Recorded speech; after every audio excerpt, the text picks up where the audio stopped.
हम्म। Okay. हाँ जी। जी। अब हमारा स्वाध्याय चल रहा है संलेखना संथारा समाधि। कल हम कर रहे थे ये प्रवचन माता के बारे में। उक्त उदाहरणों से यहाँ प्रवचन माता के पालन की महत्ता बताई है कि प्रवचन माता के पांच समिति तीन गुप्ती, इसकी चर्चा चल रही है। और ऐसा पालन होने पर आत्मा समस्त शुभाशुभ क्रिया, यानी सभी शुभ और अशुभ दोनों, शुभाशुभ क्रिया, प्रवृत्ति, कार्य और कर्म से परे होकर अक्रिय होता है। ये अक्रिय शब्द बहुत इंपॉर्टेंट है। और इसके बिना मुक्ति है नहीं। अक्रिय होता है और अक्रिय स्थिति ही मुक्ति है। और इसकी पुष्टि व्याख्या प्रगति 2-5 और स्थानांक 3-3 के वचनों से भी होती है। अब ये 2-5 का मतलब तो आप समझते हो कि व्याख्या प्रगति का दूसरा शतक, पांचवा अध्याय, और स्थानक का तीसरा स्थान और तीसरा अध्याय। और उसमें भी ये जो गाथा है ना, अंतिम गाथा है उस अध्याय की। स्थानांक सूत्र के अगर तीसरे का तीसरा निकालोगे तो उसकी अंतिम पृष्ठ, जो अंतिम वाला गाथा है, उसमें ये दिया हुआ है। और उसमें प्रश्न दिया हुआ पहले कि तथा रूप श्रमण महान की पर्युपासना से किस फल की प्राप्ति होती है। ये हमने 25 बोल में भी डिस्कस किया था। फिर भी इसको हम थोड़ा सा रिवाइज कर लेते हैं। तथा रूप, तो तथा रूप का क्या अर्थ है? तथा रूप, हाँ जी। हम्म। साथ है गुरु जी, मेरी आवाज ही नहीं सुनाई देती। नहीं, अभी जूम पे क्लास चल रही है ना। अच्छा अच्छा, सॉरी गुरु जी, अच्छा हाँ जी। चलो, मैं समझा जूम पे इन्होंने ऐड होना कोई। चलिए। तो ये तथा रूप श्रवण महान की पर्युपासना, यानी पहले तो समझे कि तथा रूप किसको कहते हैं। तथा रूप का समझ सकते हैं यदि आपको बहुरूपीय का पता हो। बहुरूपिया क्या होता है? आजकल तो नहीं, लेकिन हमने बचपन में देखा है। बाद में भी कई बार ऐसे देखे कि बहुरूपीय होते थे। वो एंटरटेनमेंट के हिसाब से अपना कुछ ना कुछ उनको मिल जाता था, इनाम शनाम। तो क्या करते थे, कभी तो किसी काली माता का रूप बना के आ गए, कभी हनुमान बन के आ गए, कभी पुलिस इंस्पेक्टर बन के आ गए। ऐसे आके करके ना वो, मतलब बच्चों को, बड़ों को भी खुश करते थे। तो उनको कुछ ना कुछ इनाम शनाम मिल जाता था। उनको हम कहते थे बहुरूपिया। और बहुरूपिया बकायदा रजिस्टर्ड होते थे पुलिस के अंदर। ये ना कि कोई ऐसे नकली बन के आ जाए और कुछ लूटपाट कर ले। तो उनको, उनके पास लाइसेंस होते थे इस तरह से। वो बहुरूपिया कहलाते थे। कि मतलब रूप तो ले बन के आ गया पुलिस इंस्पेक्टर का, थानेदार का। वो वर्दी वो पहन ली, वो सारी ड्रेस वो पहन के डंडा वंडा हाथ में रख के आ गया, और है नहीं वो। तो बहुरूपिया का मतलब क्या हुआ कि जो नजर आ रहा है वो अंदर से है नहीं। बहुरूपिया उसको कहते हैं जो, मतलब जो है वो है नहीं, जो नजर आ रहा है बाहर वो नहीं है। बाहर से तो नजर आ रहा है थानेदार है, पर अंदर तो वो आम व्यक्ति है। बाहर से नजर आ रहा है वो हनुमान है, पर अंदर में हनुमान थोड़ा वो। इस तरह से रूप धारण करते थे, उसको कहते हैं बहुरूपिया। और तथा रूप उसका उल्टा है। बहुरूपिया में तो ऊपर का वेश अलग है और अंदर अलग है। तथा रूप में ऊपर और अंदर एक ही है। उसको हम कहते हैं तथा रूप। अब समझिए बात। यानी जैसे साधु का वेश है, तो वेश भी साधु का है और अंदर से भी वो साधुपना है। तो उसको हम कहते हैं तथा रूप। मान लो वेश तो साधु का बना लिया और अंदर में है नहीं, तो उसको हम तथा रूप नहीं कहते। इसलिए प्रश्न में जो शब्द है ना, उसका अर्थ पहले समझना चाहिए कि ये प्रश्न है क्या। कि कौन से श्रवण महान की परिउपासना करनी जो तथा रूप है। तथा रूप यानी बनावटी नहीं है, बहुरूपिया नहीं है। एक वैसे वो, एक बार आती कोई दृष्टांत आता है। एक बुढ़िया थी, वो मरने वाली थी। तो उसकी अंतिम इच्छा थी कि मेरे कोई साधु संत आ जाए, मैं उनके अपने हाथों से कुछ ना कुछ बहादुर मंगल पाठ सुन लूं। तो उस टाइम कोई नगर में कोई साधु संत तो था नहीं। तो भाई लड़कों ने सोचा कि माँ की जो इच्छा कैसे पूर्ण होगी। उन्होंने एक बहुरूपिये को पकड़ा, और बहुरूपिये को पकड़ के तो कहा भी तू ना ये रूप बनाना है और कुछ नहीं करना, और सारा उसको समझा दिया। ये जो जो तूने करना है, ये पाठ बोलना, वो करना है। वो ट्रेंड होते हैं, हो जाते हैं। अब बहुरूपिया जो है ना, वो साधु का वेश बना के आ गया। अब माता जी प्रसन्न हो गया। अब वो मृत्युशैया पर पड़ी हुई थी, तो उसकी कामना पूरी हो गई। और उसको जो जो उन्होंने बहराना तक करा के बड़ा कुछ किया। तो एक्चुअल में तो नहीं था ना, लेकिन ऐसा एक कथानक आता है कि वो इस तरह से एक्टिंग करते कि उसके भाव भी बदल गए, कि मैं असली का क्यों ना बन जाऊं। मैं कहानी लंबी नहीं मैं कर रहा, मतलब ये बता रहा हूँ कि बहुरूपिया और तथा रूप में क्या अंतर है। तथा रूप जो है, वो जैसा ऊपर है वैसा अंदर है। देश साधु का है, तो अंदर में भी साधुपना है, उसको हम कहते हैं तथा रूप। तो प्रश्न ये आया उसमें स्थानांक सूत्र में कि तथा रूप श्रमण महान। अब श्रमण किसको कहते हैं? श्रमण साधु जो श्रम करता है। कहाँ श्रम करता है? आत्मा में। या समन भी कहते हैं, सम भाव में रहता है। श्रम करता है किसमें? आत्मा में करता है, वो श्रमण है। तो श्रमण महान। और महान शब्द कहां से आया? ये भगवान महावीर ने, उसमें आचार्य सूत्र में भी आता है कि ये बताया पहले शुरू में ही कि ये जीव, अनेक जीव ये नहीं जानते कि ये मैं कौन हूं, कहां से आया और कहां जाऊंगा। ऐसे ऐसे प्रश्न हैं। और फिर आता है कि भी इसका मतलब पूर्व जन्म भी है, वो भी सारी चर्चा करने के बाद कि अनंत काल से जन्म मरण हो रहा है। तो जन्म मरण क्यों हो रहा है, उसका कारण क्या है? जन्म मरण का कारण क्या है? वो बताया कि कारण हिंसा है। हिंसा ही जन्म मरण का कारण है। और इसलिए उन्होंने बोला कि हिंसा मत करो, और उसको प्राकृत में कहा मां हनो। मां हनो, मां हनो। अर्थ क्या है इसका? हनन मत करो, हनन मत करो। अब वो ऐसा कहने के कारण भगवान महावीर को भी महान कहने लगे लोग, महान, महामहान। और जो महावीर को मानने वाले हैं, जो हिंसा का नहीं करने का उपदेश देते हैं, उनको भी महान कह देते हैं। तो ये शब्द वहां से आया। और वहां पर भी आप ये बीच में बताना चाहूंगा कि वो हिंसा कौन सी है, उसकी भी स्पष्टीकरण उसी में आई हुई है। वो तू ही है जिसका तू हनन करना चाहता है। आपने सुना होगा ये कई बार, और बड़ा अजीब सा लगता है। वो तू ही है जिसका तू हनन करना चाहता है, वो तू ही है जिसको तू दुखी करना चाहता है, वो तू ही जिसको तू प्रताड़ित करना चाहता है, वो तू ही है जिसको तू बलात् अपने वश में करना चाहता है। वो तू ही है। वो कैसे? कि तू दूसरे की हिंसा कर रहा है, भगवान कहते नहीं, वो तू अपनी हिंसा कर रहा है। वहां पर क्या है इसका भेद? कि जो बाहर की हिंसा हो रही है वो तो है द्रव्य हिंसा, और उससे पहले तुम अपनी भाव हिंसा कर रहे हो। भाव हिंसा क्या है, द्रव्य हिंसा क्या है, ये हम पहले चर्चा कर चुके हैं, फिर भी बता रहा हूं कि द्रव्य हिंसा है शरीर के प्राणों की। शरीर के प्राणों का की हानि करना, ये तो है द्रव्य हिंसा।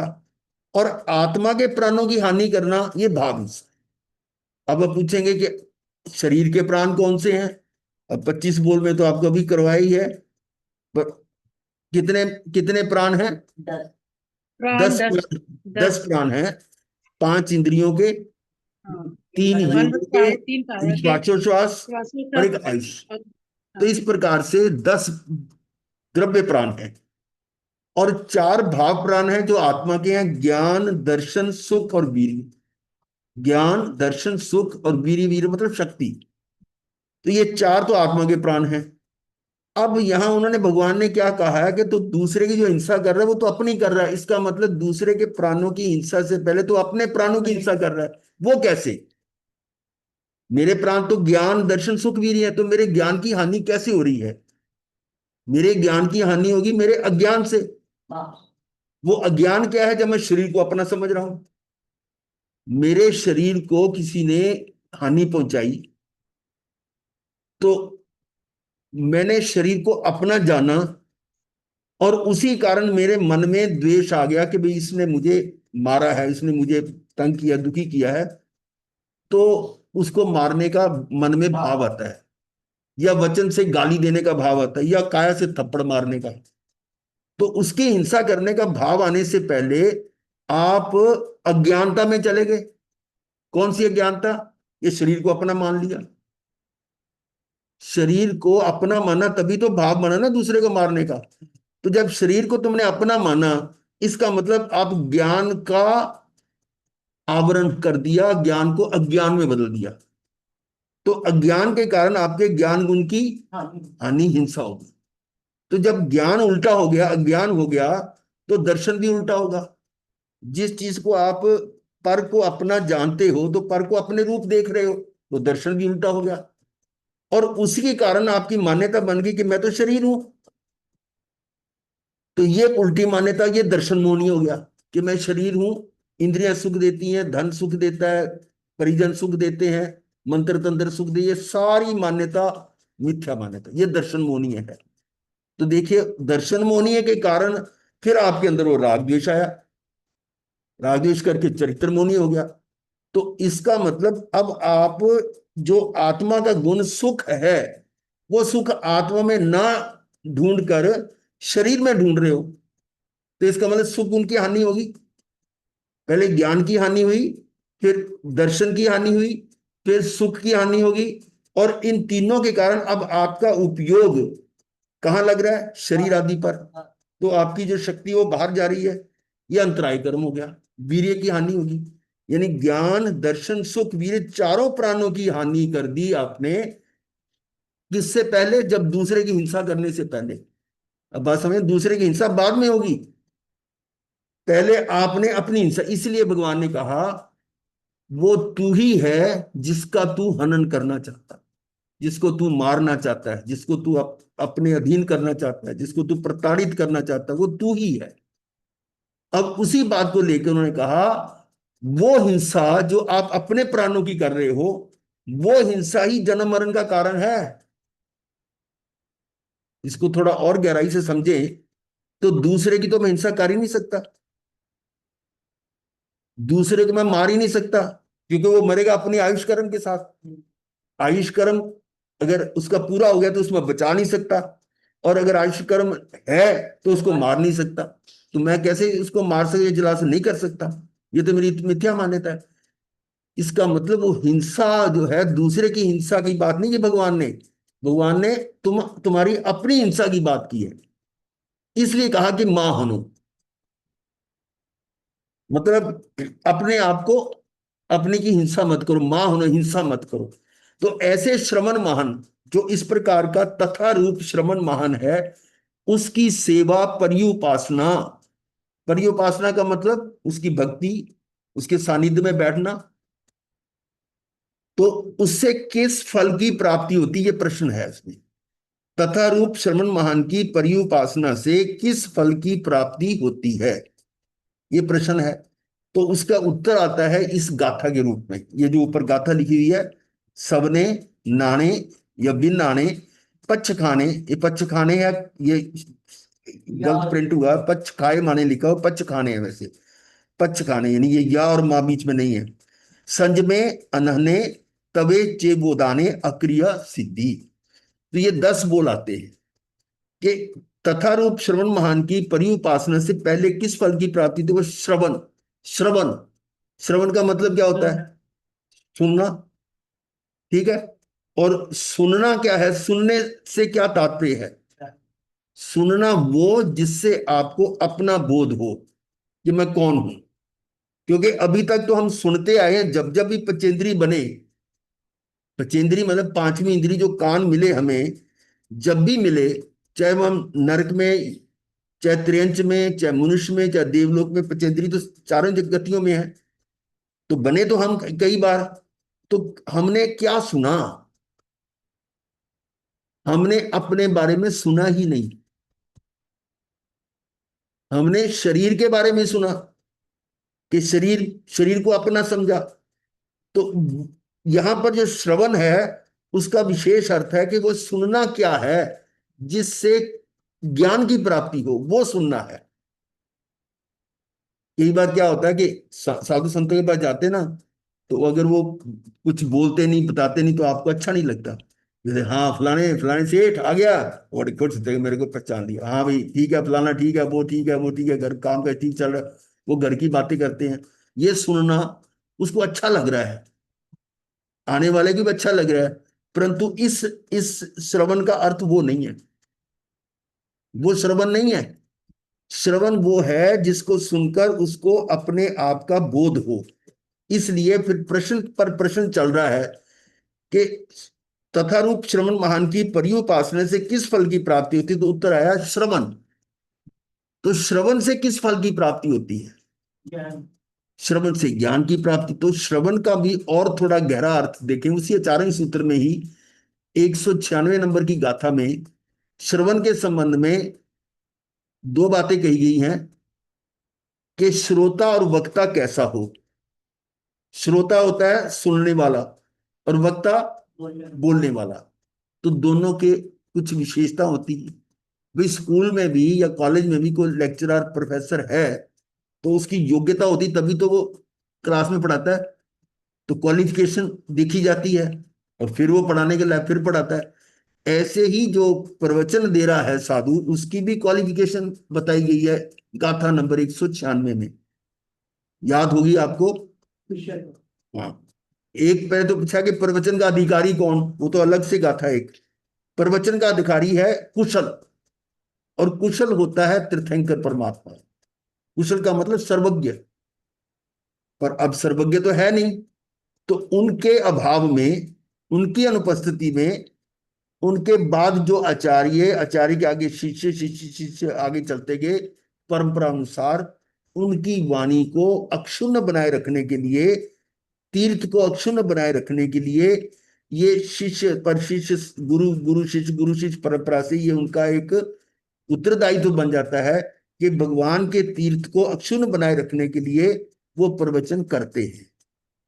क्योंकि आप कहोगे ये जब आगे में लिखा होगा प्रवचन तो कुशल ही कर सकता है, तो फिर साधु क्यों कर रहे हैं? ठीक है ना। तो उसके पीछे ये कारण है कि अगर वो नहीं करेंगे, तो अगर मान लो सुधर्मा स्वामी प्रवचन ना करते, जम्बू स्वामी को कैसे पता लगता, वो आगे चलते चलते हमारे यहां तक कैसे पहुंचता? परंतु इसके साथ गाथा नंबर 196 में प्रवचनकार की योग्यता पर भी बताया गया कि वो कैसा हो प्रवचनकार। तो उसी में आता है कि प्रवचनकार यानी जो प्रवचन देने वाला है, वो ज्ञानी हो, सम्यकदर्शी हो। ज्ञानी का मतलब ही सम्यकदर्शी है। और आगमज्ञ, आगमों का जानने वाला, आगमों के मर्म के रहस्य को जानने वाला। यानी ये है कि उसके पूरे मतलब डिटेल को जानता हो, और फिर वो निरपेक्ष भाव से, निरपेक्ष का मतलब अपेक्षा नहीं कि मैं इसको प्रवचन करूं इसको ना करूं, इसको करूं इसको ना करूं, ऐसा नहीं है।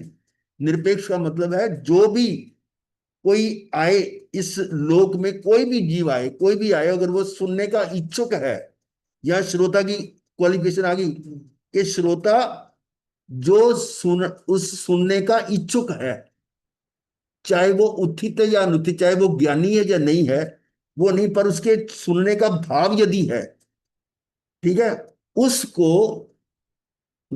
सर्व जीवों के पर, सर्व लोक पर अनुकंपा भाव से, अनुकंपा भाव, अनुकंपा क्या है कि भी सभी जीवों को, मुझे परमात्मा का ज्ञान मुझे मिला है, तो ये सभी जीवों को मिले, जो मुझे मिला वो सभी जीवों, ये अनुकंपा भाव है।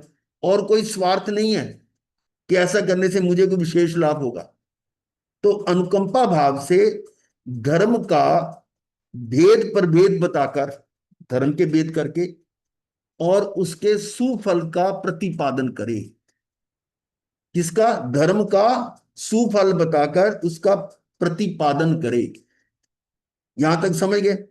और फिर उसके साथ आपको बताया गया था कि विषय दिए हुए हैं कि जिन विषयों पर वो बोल सकता है, वो कौन से हैं?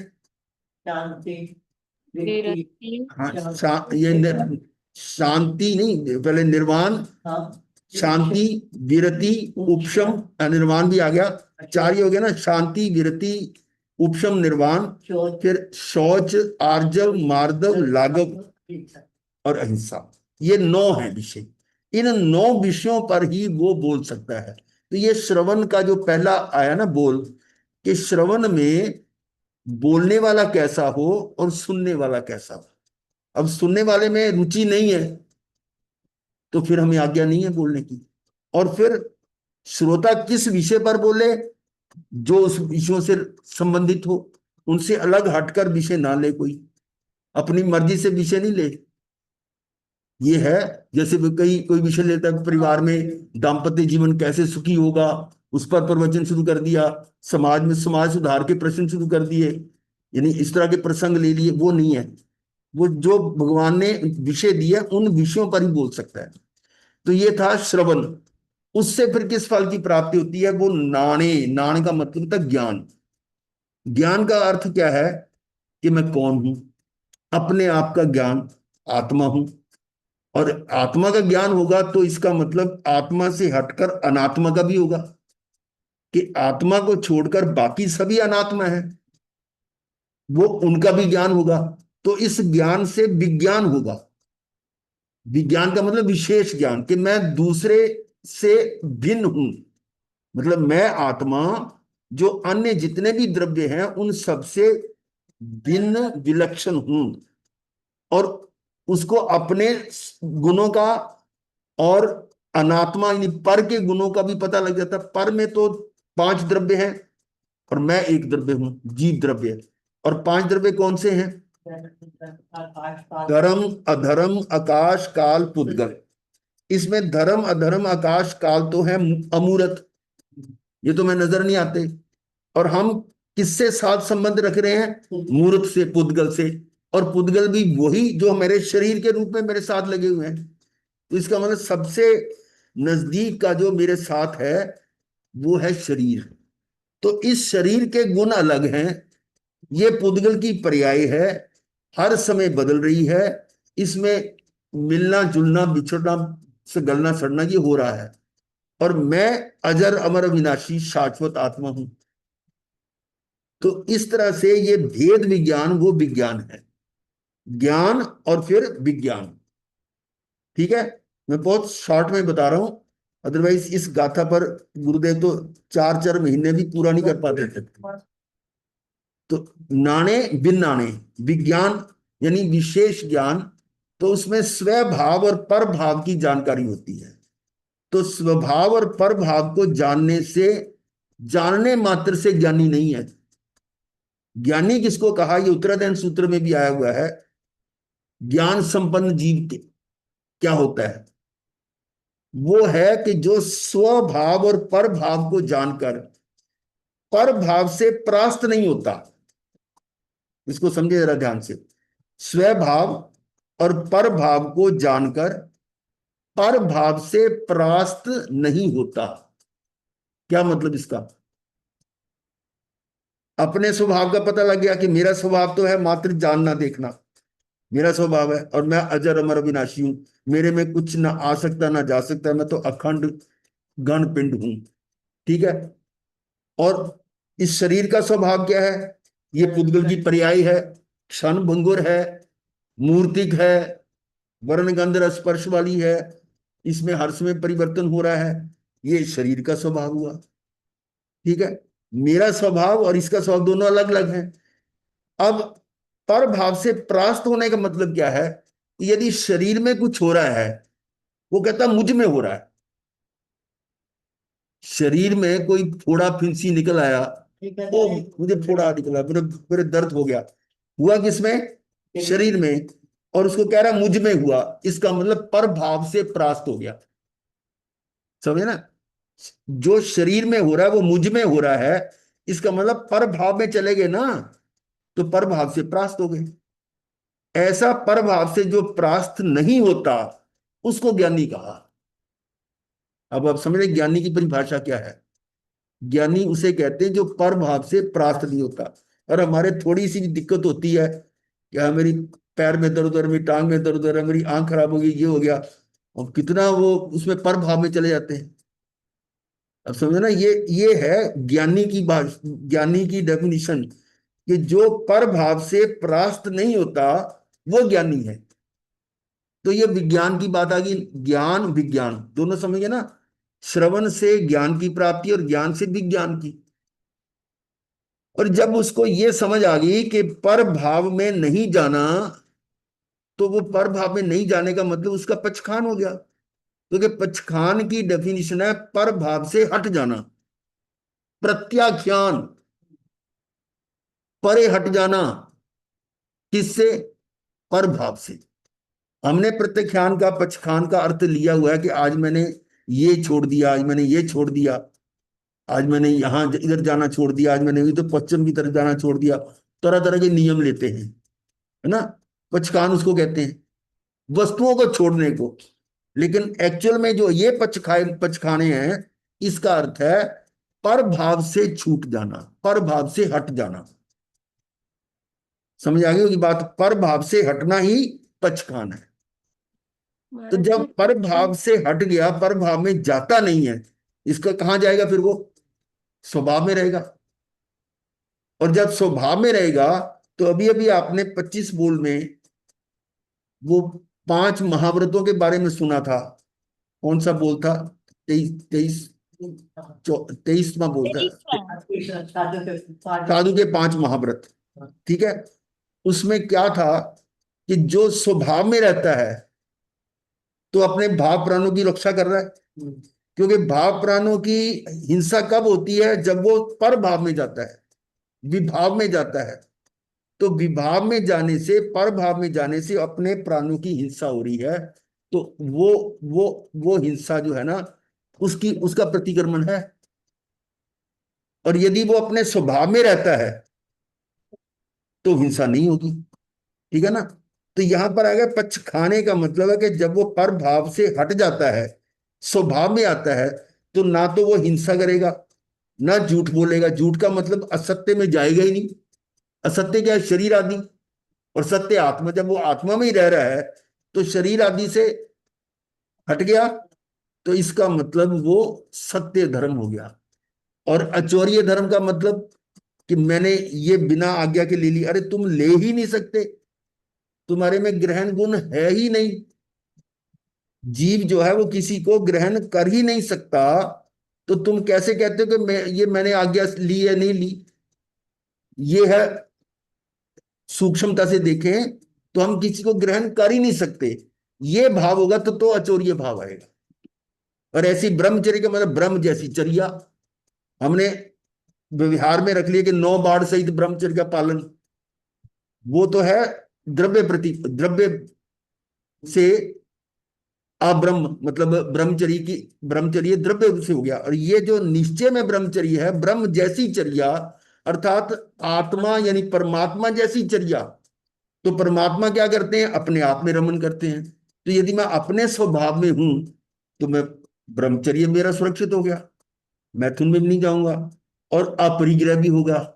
तो जब पक्षखाने का अर्थ क्या होगा? जब पक्षखान हो गया, पर भाव से हट जाएगा, तो ना तो हिंसा होगी, ना झूठ, ना चोरी, ना मैथुन, ना परिग्रह। 5 महाव्रत हो गए। तो फल क्या आ गया पक्षखान का? अब देखिए, पक्षखाने का आगे फल आता है संयमय। संयमय का मतलब संयम। संयम का अर्थ हो गया 5 महाव्रत का, हो गया 5 महाव्रत उसके आगे। अब जब 5 महाव्रत ले लिए, साधु बन गया।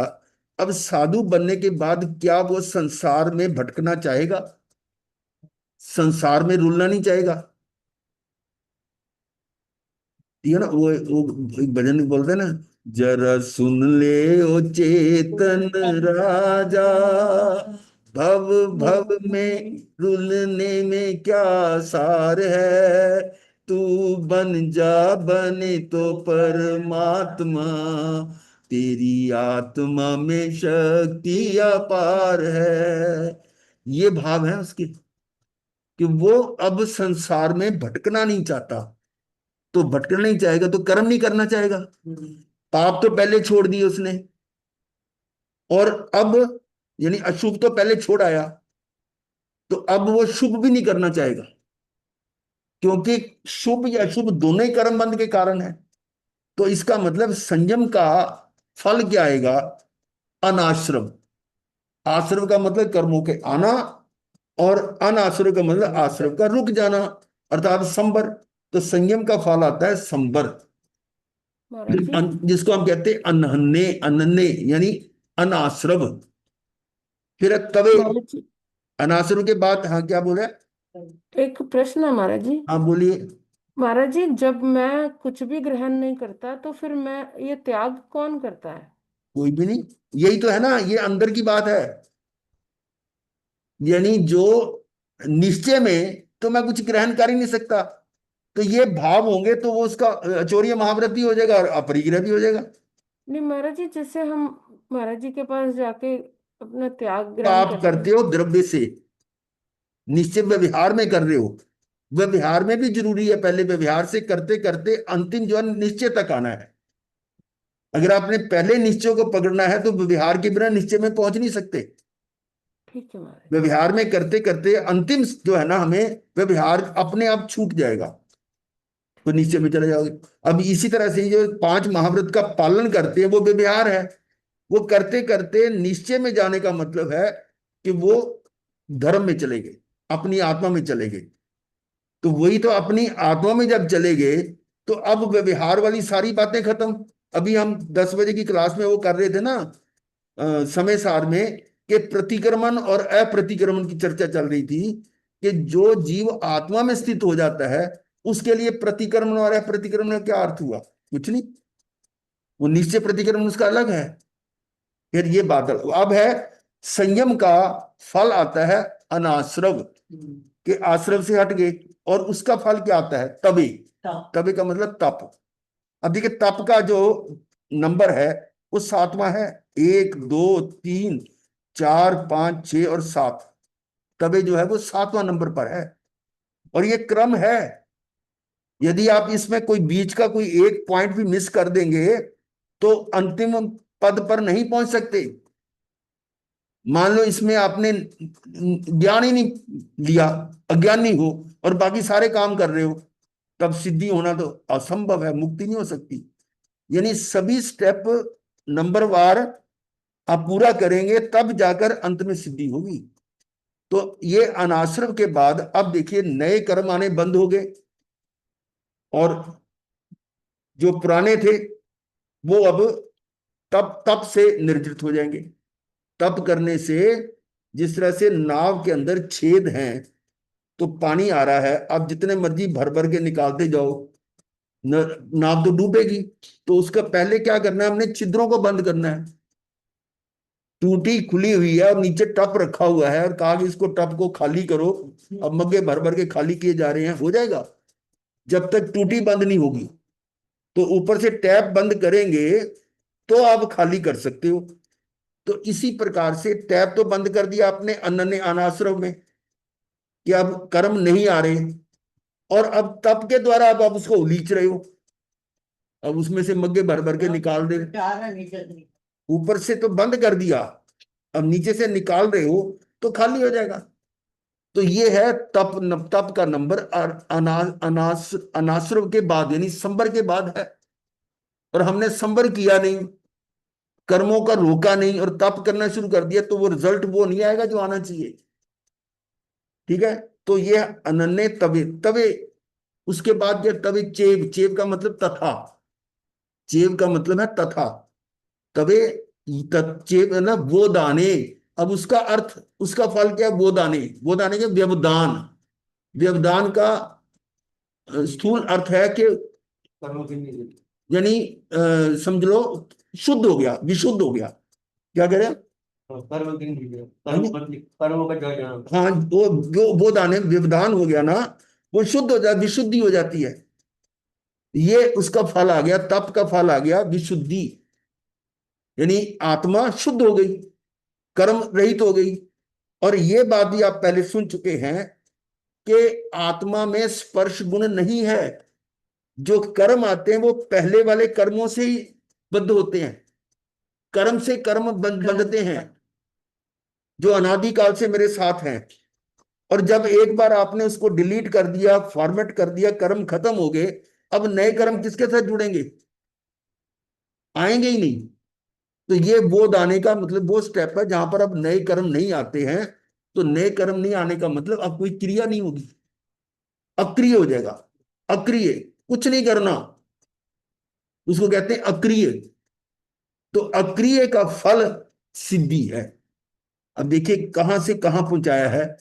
श्रमण महान की पर्युपासना से लेकर सिद्धि तक ये गाथा है, 10 बोल है।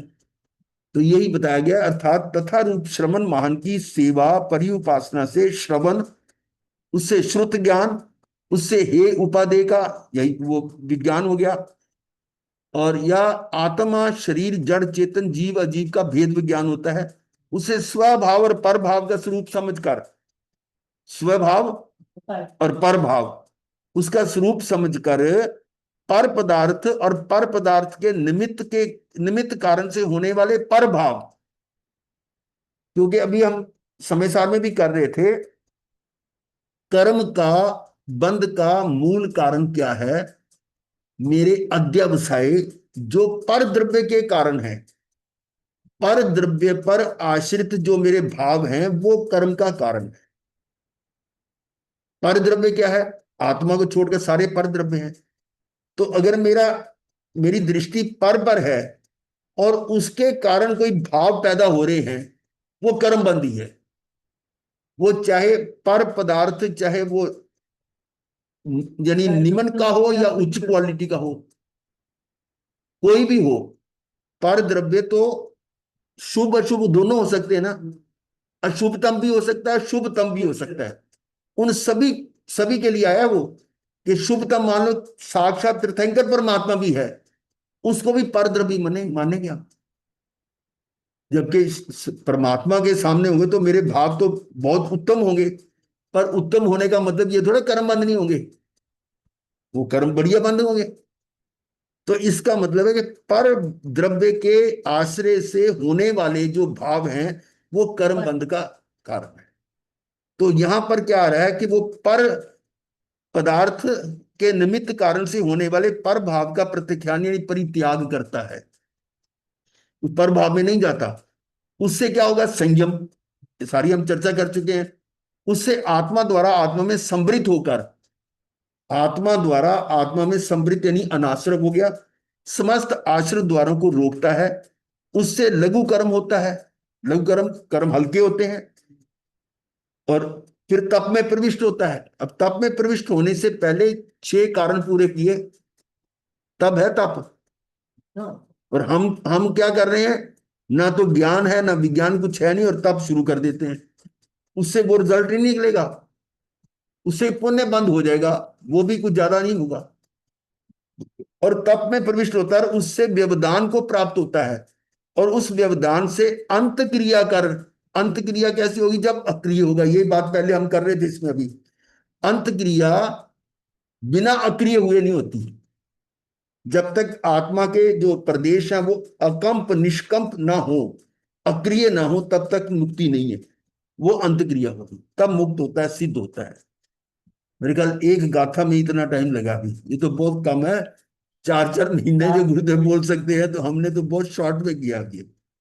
फिर भी जितनी बार करोगे ना, उतना ज्यादा उसकी पकड़ बनती है। अब आगे है महाव्रतों और समितियों का पालन। महाव्रतों और समितियों का पालन आ रहा है यहां, आराधन नहीं। शरीर के माध्यम से होने वाली बाह्य क्रिया, शरीर के माध्यम से होने वाली बाह्य क्रिया प्रवृत्ति हो तब अनिवार्य है। ये तो मतलब क्रिया तो होगी होगी जब उसका पालन हो रहा है। प्रमाद में है, जब बाहर में क्रिया हो रही है प्रमाद है, तब सावधान रहता है और अप्रमत्त आत्मस्थ स्वरूपस्थ हो। तब जब ये आत्म अप्रमत्त हो जाता है, अप्रमत्त का मतलब प्रमाद रहित, अर्थात पर से हट जाता है, आत्मस्थ हो जाता है, आत्मा में स्थित हो जाता है, स्वरूपस्थ अपने स्वरूप में स्थित हो जाता है, तब ना तो महाव्रत पालन रूप क्रिया है, फिर महाव्रतों के पालने की क्रिया भी नहीं होगी। आत्मस्थ हो गया ना। वो क्रिया क्रिया जो कर रहे हैं हम, क्रिया खत्म हो जाएगी। और ना सम्मति पालन रूप क्रिया है। इसीलिए आज 2 दिन से हमारा विषय में चल रहा है ना समय सार में, कि प्रतिक्रमण अज्ञानी के लिए तो है अमृत कुंभ, पर ज्ञानी के लिए वो विष कुंभ बताया। जो ज्ञानी है, जो आत्मा में रमन कर रहा है, उसके लिए प्रतिक्रमण का क्या मतलब है, वो बात जल्दी समझ में नहीं आती, पर उसको काफी लंबा खींचा है उसमें विषय में। तो देखिए, यानी जब स्वरूपस्थ हो गया, तब ना तो महाव्रत पालन रूप क्रिया है, अब वो क्रिया भी खत्म, ना समिति पालन रूप क्रिया है, एरिया समिति, भाषा समिति, एषणा समिति, ये वो भी नहीं होगी। तीनों गुप्तियों से गुप्त हो जाता है, बस ये है गुप्त होने का मतलब। और आतंक गुप्त है। उस काल महाव्रत समिति सहज पलते हैं, पालने नहीं पड़ते। ये पॉइंट ध्यान से समझे, वो सहज पलते हैं, इसका मतलब कर्ता भाव खत्म हो गया कि मैं व्रतों का पालन, मैं निरतचारी पालन, मैं निर्दोष पालन कर रहा हूं, मैं बड़ी कड़ी चर्या वाला हूं, ये कर्ता भाव आ गया। वो नहीं, सहज में पलते हैं। जल्दी तो फ्री होगा ना कट्टा और पालने नहीं पड़ते। पालने कैसे पड़ते हैं, कोई देख रहा है ना, हाँ तो अपना लड़ है, मैं कोई दोष ना, कोई देख ना ले, ये काहे का पालना हुआ। ये तो ये तो अपने मतलब दिखाने के लिए पाल रहे हो। तो ये कहते हैं सहज पलते हैं, पालने नहीं पड़ते। भाई जो कुछ हो रहा है सबके सामने हो रहा है, तो इसमें चोरी क्या।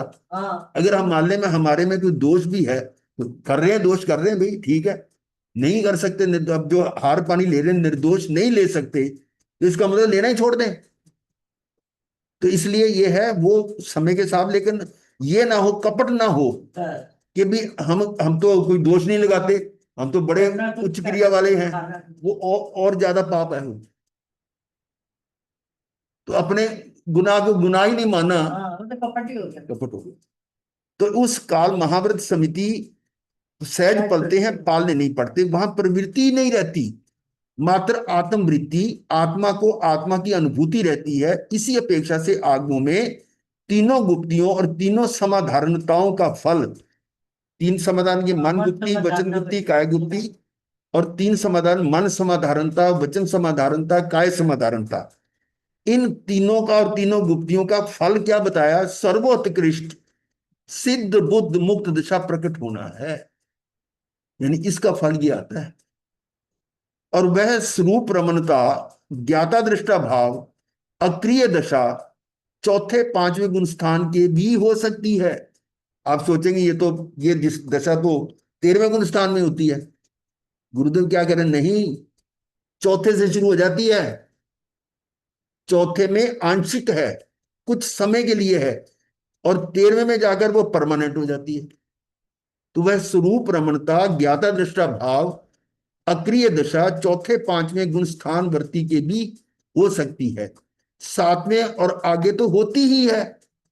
अब 7वां कौन सा है, अपरमत है। अपरमत का मतलब वो आत्मा में है। अपरमत का अर्थ ही यही है कि जो बाहर नहीं है, अंदर है, परमात्मा में नहीं है, अपरमत है, वो 7वां। और उससे आगे सारे अपरमत हैं, 7वें से ऊपर 8वां, 9वां, 10वां, 11वां, 12वां, 13वां, जो सारे। तो इसमें वेश लिंग आदि आड़े नहीं आते। अब देखो क्या बात कह रहे हैं, वेश, कि मैं दिगंबर हूं, मैं श्वेतांबर हूं, मैं मूर्ति पूजक हूं, मैं स्थानिक वासी हूं, मैं तेरापंथी हूं। वेश का कोई मतलब नहीं। लिंग, कि मैं पुरुष हूं या स्त्री हूं, कोई अर्थ नहीं इसका। आदि आड़े नहीं आते। और इस बात को कोई नकार नहीं सकता, चाहे वो दिगंबर परंपरा में है चाहे श्वेतांबर में है। जो ये लिखा हुआ है, इसको इसको कोई काट नहीं सकता। दिगंबर में भी ये लिखा हुआ है कि देश लिंग से कोई मुक्ति का कोई अर्थ नहीं है, उससे उससे संबंधित नहीं है, समय सार में बिल्कुल क्लियर है। तो इसमें वेश लिंग आदि आड़े नहीं आते, सीधे आत्मा आप अपने आत्मिक गुणों में जाकर उन्हें पा जाता है, आत्मा को आत्मा उपलब्ध हो जाता है। वो यही तो है मोक्ष। जैसा आत्मा का स्वरूप वस्तुता परमार्थता है, उस रूप हो जाता है। इसको कहते हैं यथाख्यात, जैसी उसकी ख्याति है उसी तरह का बन जाता है। तथा रूप, जो आत्मा का रूप है उस रूप में आ जाता है। तो प्रत्येक साधक का लक्ष्य उस परम पद का होता है। उसी पद को प्राप्त करने का लक्ष्य होता है। जो साधक है और जो साधक नहीं है वैसे ही बना हुआ है, उसका तो टाइम पास करना ही होता है। तो ऐसे इन महाव्रतों, समितियों, गुप्तियों का स्वरूप ध्यान में रखकर, ऐसे इन महाव्रतों, समितियों, गुप्तियों का स्वरूप ध्यान में रखकर तदनुसार नहीं किया, नहीं हुआ, तो उसका पश्चाताप, खेद, आलोचना, धिक्कार करना है। ये है आलोचना। ठीक है।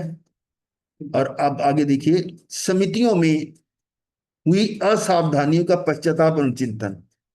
इन्होंने लिखा है, माने लेखक स्वयं का ही पश्चाताप करना।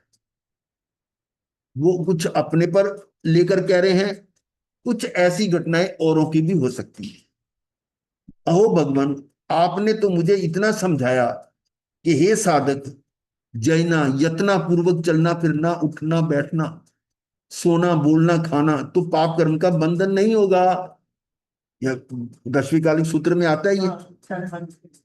यत्ना, हाँ, यत्ना पूर्वक चलना फिरना, बैठना उठना, सोना बोलना खाना तो पाप कर्म का बंधन नहीं होगा। आता ना कि भी अगर ध्यान से यत्ना से चल रहा है और चलते चलते अचानक वो जीभ पैर के नीचे आ जाता है, तब भी वो पाप नहीं लगता।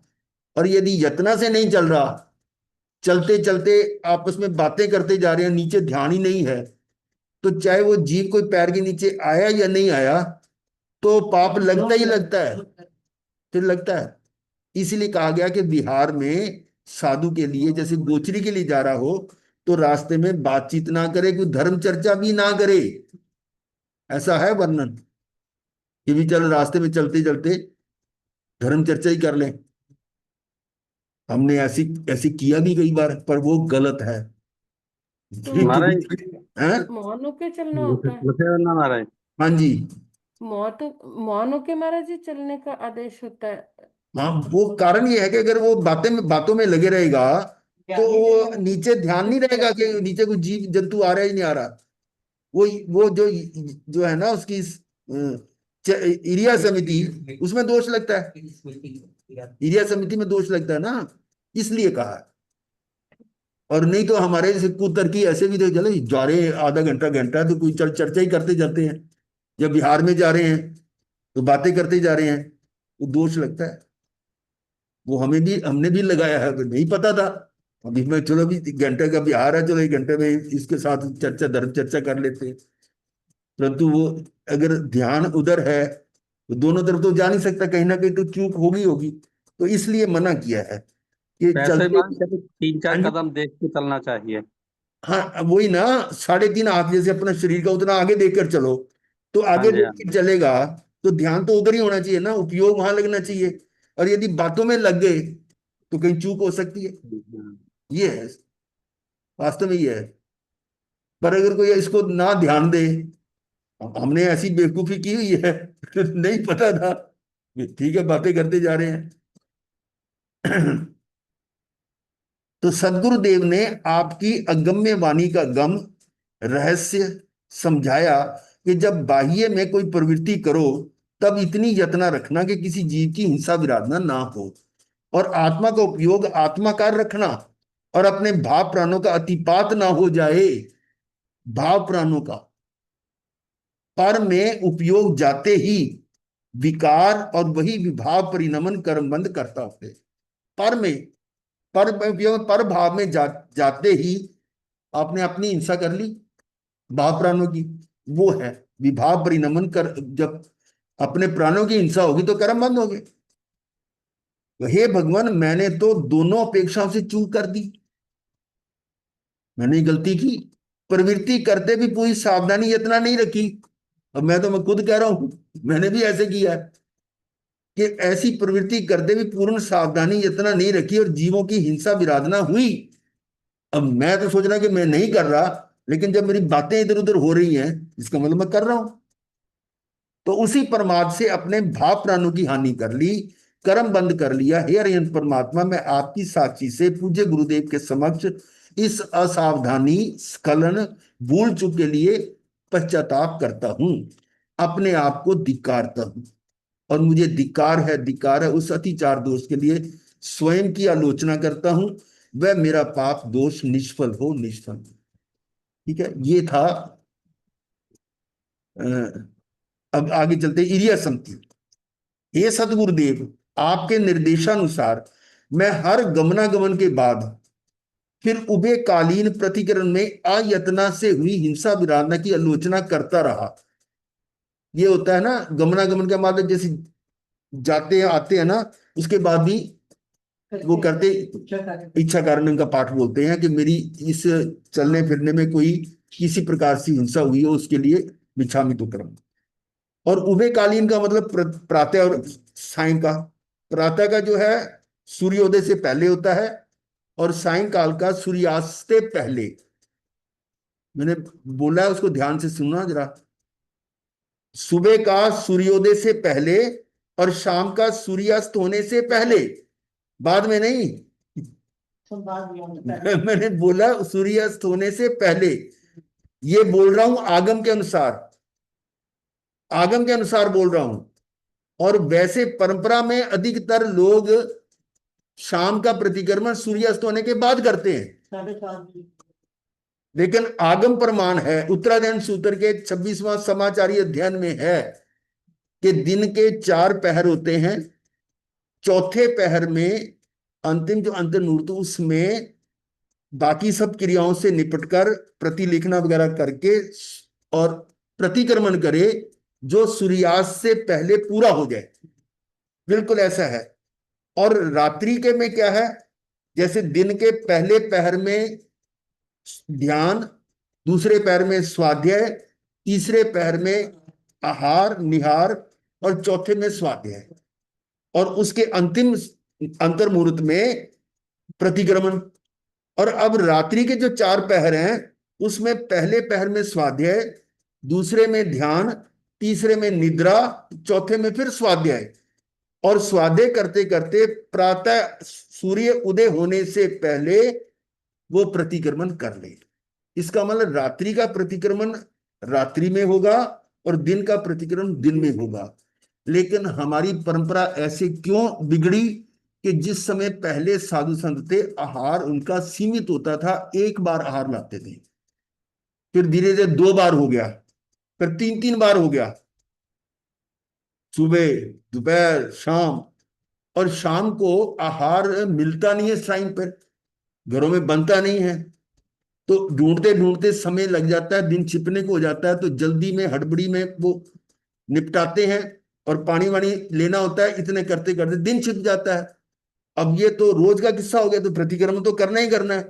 वो फिर किसी ने एक दिन क्या किया कि दिन छिपने के बाद कर लिया, फिर उसको देख के दूसरे ने कर लिया, उसको तीसरे ने, ऐसे करते करते ये परंपरा बन गई।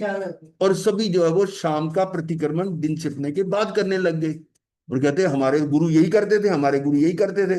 परंतु आगम को देखो तो आगम में ये बिल्कुल ऐसे जैसे मैंने भी बताया, बाकी जो जैसे कर ले ठीक है। तो ये था उभयकालीन का मतलब है 2 समय प्रतिक्रमण में अयतना से हुई हिंसा विराधना की आलोचना करता रहा। पर आज इस जीवन की सांझ में, जीवन की सांझ, जीवन की सांझ का मतलब अब मैं अंतिम पड़ाव में आ गया हूं, या अब इस मरण काल के पूर्व अपने पूर्व जीवन, पूरे जीवन पर दृष्टि डालता। अब तो सुबह शाम की बजाय पूरी लाइफ स्पैन पर निगाह करो, और समग्र रूप से आहार विहार निहार आदि गमनागमन की प्रवृत्ति, अन्यथा शरीर के हलन चलन की कई प्रवृत्तियों मेरी असावधानी से कितने स्थावर, कई बेंद्री तेंद्री चौंद्री, कभी पचेंद्री जीवों की विविध प्रकार से हिंसा विराधना हुई, उन्हें दुखी क्लेशित पीड़ित प्रताड़ित मूर्छित किया, मर भी गए। और विहार में मौन और भूमि पर दृष्टि रखते भी कभी वाहनों के कारण, कभी लोगों को देखने, प्रकृति दर्शन में उपयोग हटा। लोगों को देखने कौन आ रहा है, और ये देखो कितनी बढ़िया बिल्डिंग है, ये कैसा नजारा है, कितने पहाड़ी इलाके हैं, वो ऐसा प्रकृति दर्शन में या किस तरह से उपयोग हटा। और पता नहीं कितने जीवों की मैंने विराधना कर दी। अब जानबूझ के तो नहीं की, लेकिन उपयोग हटा तो हुई तो है ना। तो ऐसे अनजाने में चाहे हुई, तो पर चाहे जान के हुई या अनजाने में, कर्म बंद तो होता ही होता है। आंगन जीने चढ़ाव छते अति धूल भरी रात्रि में अवश्य क्रिया हेतु जाने आने में रजोरन को अति गंदा नहीं करना, और ज्यादा करेंगे तो काला पीला हो जाएगा। कितनी मूर्ता की, बिना पूंजे भी चला, ना जाने कितने स्थावर कार्य विकलेंद्रीय जीवों की विराधना कर डाली। मुझे आज अब मरण काल पूर्व भारी पश्चाताप के संकल्प के अनुसार आप गुरुदेव के निर्देश का, आगम वाणी का भंग करके इतने जीवों की हिंसा विराधना की, उसका मुझे धिक्कार है, धिक्कार है। वह मेरा पाप निष्फलो निष्फलो मिच्छामि। देखो अभी हमने जो सोचा था उतना अब नहीं कर पा रहे। अभी अपकायिक जीवों की है, तो अपकायिक जीवों की हिंसा का मतलब, इसलिए हम फ्रासुक पानी लेते हैं, गर्म करा के लेते हैं। पर करना, कराना, अनुमोदना तीनों हो गए ना, दोष तो लगता ही लगता है। अच्छा चलो ये तो हो गया अलग। और जो हम फ्लश का इस्तेमाल करते हैं, उसके बिना हमारा गुजारा नहीं है, तो वहां भी तो पानी का प्रयोग हो रहा है ना, वो दोष तो लग ही रहा है। अब वो बात अलग है कि पहले जमाने में बाहर जाते थे, हम भी बचपन में घरों में कहाँ होती थी लैट्रिन, वो बाहर खेतों में जाते थे। लेकिन आज ऐसी जगह है ही नहीं। इवन गांव में भी आप खेतों में भी नहीं जा सकते। और शहरों में रहते हुए वो क्या करते हैं, उसको पात्रे में डाल के या किसी पॉलिथीन में डाल के इधर उधर फेंक देते हैं, या कूड़े में फेंक देते हैं। तो वो भी देखा जाए हिंसा की बात नहीं है, अपराध भी है। क्योंकि सरकार की ओर से स्वच्छता अभियान के अंतर्गत आप मैले को बाहर नहीं डाल सकते, किसी से उठवा नहीं सकते, समझो ना। उसमें बाहर डाल दिया, अच्छा बाहर वो कूड़े में, बच्चे वो होते बीनने वाले को कूड़े में से निकालते हैं, उनके अगर पॉलीथीन खोली और उसमें क्या निकला, वो कितनी गालियां देगा। अब सोचो जरा, मतलब वो अब प्रैक्टिकल है नहीं। और आप यकीन करो कि एक स्थान में हम गए मैं नाम नहीं लेता, ऊपर छत पे गए तो एक कमरे में बड़ी बदबू सी आ रही थी। नहीं पता नहीं क्यों बदबू आई, मैंने एक वो दरवाजा और अलमारी थी, दरवाजा खोला उसका, वो पॉलीथीन में रखी बड़े बड़े बंद किया, नीचे भागा मैं बैठ जाऊंगा इसमें अब बताओ ये जो क्या है, मतलब अब समझो ना सुधरम को, तो इसका मतलब क्या है कि जो अब धीरे धीरे सभी इस पॉइंट पर आ रहे हैं कि फ्लशी सिस्टम एक वो जरूरी है, फिर उसके बिना कहीं जा नहीं सकते आप। तो चाहे दोष तो लग ही रहा है, वो समय के साथ साथ बदलना पड़ता है। और ये भी आता है, भगवान का संदेश है कि कोई भी क्रिया करते हुए जो जो परखने की क्रिया, उसमें आप कभी पढ़ना ध्यान से कि ऐसी जगह परखे जिसमें किसी को क्लेश ना हो, क्लेश ना हो। अब वो कोई देख के उसको गालियां देता, क्लेश तो हो गया ना। और किसी ने अगर मान लो देख लिया तो पत्थर मारता है। कई जगह पुलिस आ गई आजकल के मन से। हाँ अच्छा, हाँ कई जगह पुलिस केस बन सकता है क्योंकि ये अपराध, क्राइम है, कानूनन कानून है ये, कि आप हमारे पूरा किसी से उठवा नहीं सकते और बाहर फेंक नहीं सकते। ये स्वच्छता अभियान में ये कानून बन चुका है कि आप बाहर, यानी गाड़ी में से भी क्या होता था ना पहले, उस वो केले वेले छिलके खाए और बाहर खिड़की से बाहर डाल दिए, या वो संतरे के बाहर डाल दिए। अब नहीं डाल सकते, जगह जगह कैमरे लगे महाराज होते जी हैं और वो बिहार में चालान हो कैसे जाता करते है। हैं? तो महाराज ये जी। सारी चीजें हैं, खैर हम उस हाँ विषय में नहीं जा रहे। परंतु यहाँ पर तो ये था कि भी अगर हमने ऐसे ऐसे कुछ दोष लगाए हैं, उनका हम बारंबार ये क्षमा याचना करते हैं। ये था कि बिना पूंजे भी चला, ना जाने कितने स्थावर इंद्रियों जीवों की विराधना कर, मुझे आज अब मरण काल पूर्व भारी पश्चाताप के संकल्प के अनुसार आप गुरुदेव के निर्देश का, आगमवाणी का भंग करके इतने जीवों की हिंसा विराधना की, उसका मुझे धिक्कार है, धिक्कार है। वह मेरा पाप निष्फल हो, निष्फल, ताकि हम करेंगे फिर उसमें। ओ, मन से में पुलिस आई थी, वहाँ गली में छुपी चलिए। अपनी छुपी। निज आत्म ऐसा मंदिर है जहां तुझको तेरा भगवान मिले। निज आत्म ऐसा मंदिर है जहां तुझको तेरा भगवान मिले। उसमें ही नित्य विहार तू कर, जहाँ पूर्ण तुझे विश्राम मिले। निज आत्म ऐसा मंदिर है, जहाँ तुझको तेरा तू मोह की मदिरा पी पी कर, तू मोह की मदिरा पी पी कर, भव वन में भटकता आया है। निज रूप पिछाने बिना प्रभु, भव भ्रमण का अंत न आया है। निज आत्म की नगरी में ही तुझे रत्न त्रय की खान मिले।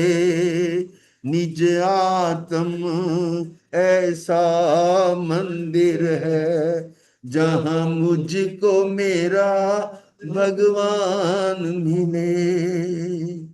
चलिए आज का ये पूरा हो गया। अब सबके लिए वो है कि लिंक एक ही हो गया।